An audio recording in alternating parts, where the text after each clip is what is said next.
Hi, my name is Stacy Barker, and this afternoon I'm going to be discussing gendered violence with Indigenous women's roles during and after the conquest of Latin America today.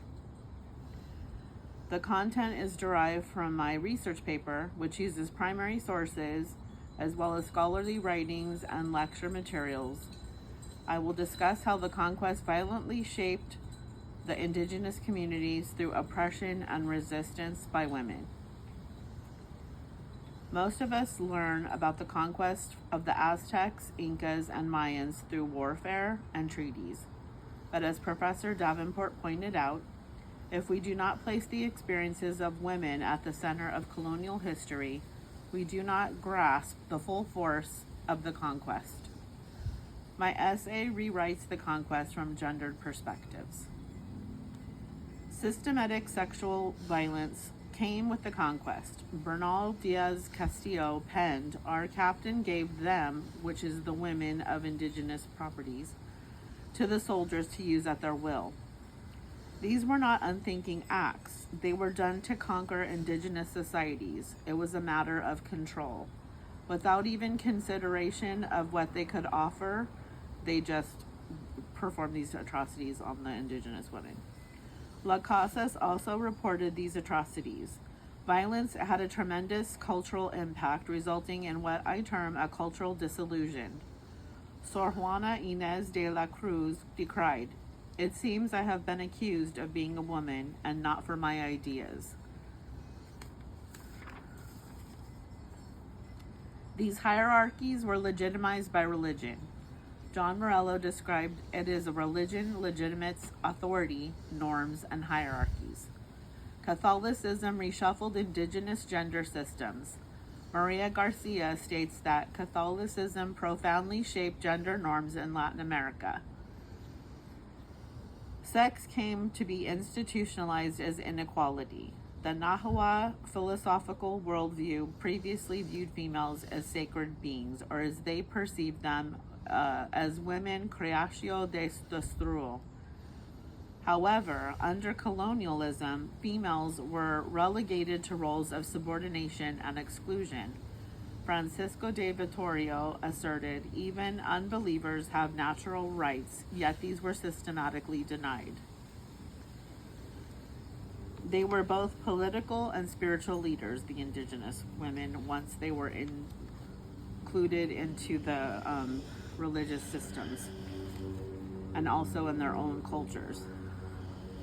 Pardon me with this pronunciation, Cotalacua and Ixchel embodied the power of women. But as Diaz de la Castillo stated, we destroyed their idols and temples.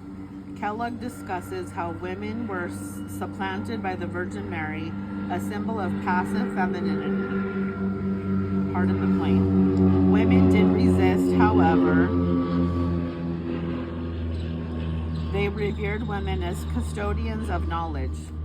They were, in their own culture, highly valued because they were the story keepers. They were political. They carried down traditions and many other things.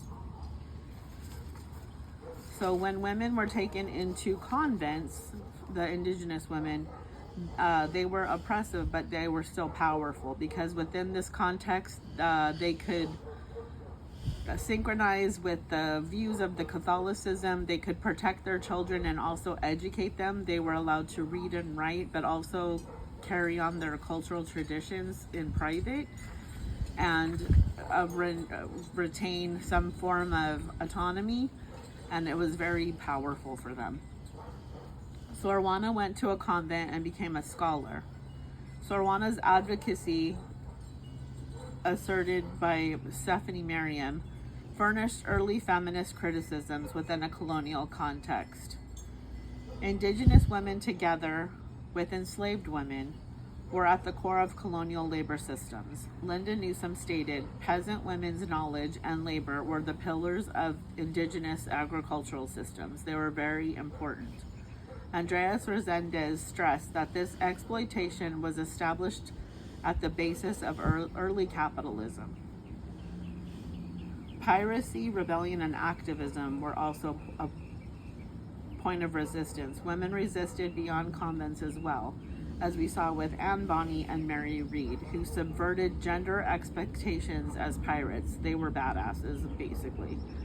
They were completely fighting alongside men, and they were instrumental. Joe Stanley quotes, "Pirate women challenged traditional gender roles," and Rigoberto Menchú continues that the struggle today, tracing back violence to present-day oppression. They were even having babies on these ships and still fighting. I mean, come on. Strong women. Post-colonial gender hierarchies were the norms and remained entrenched. Lecture 14 gave us a reminder that post-colonial social orders rested on gender hierarchies during this conquest. Even today, Catholic structures remain both a site of oppression and resistance. Mendez states, despite historical and contemporary challenges, women's leadership within religious contexts continues to drive progress. In short, gendered violence was not a sidetrack but a core strategy of conquest. Indigenous women were not passive, though. They were healers, political activists, and while they did resist in some ways, they also used it to their advantage, if you want to call it that, by protecting their children and learning and passing on their culture, as their native language as well. In the words of Fernandez, religious women have been instrumental in advocating for marginalized communities. Thank you for your time.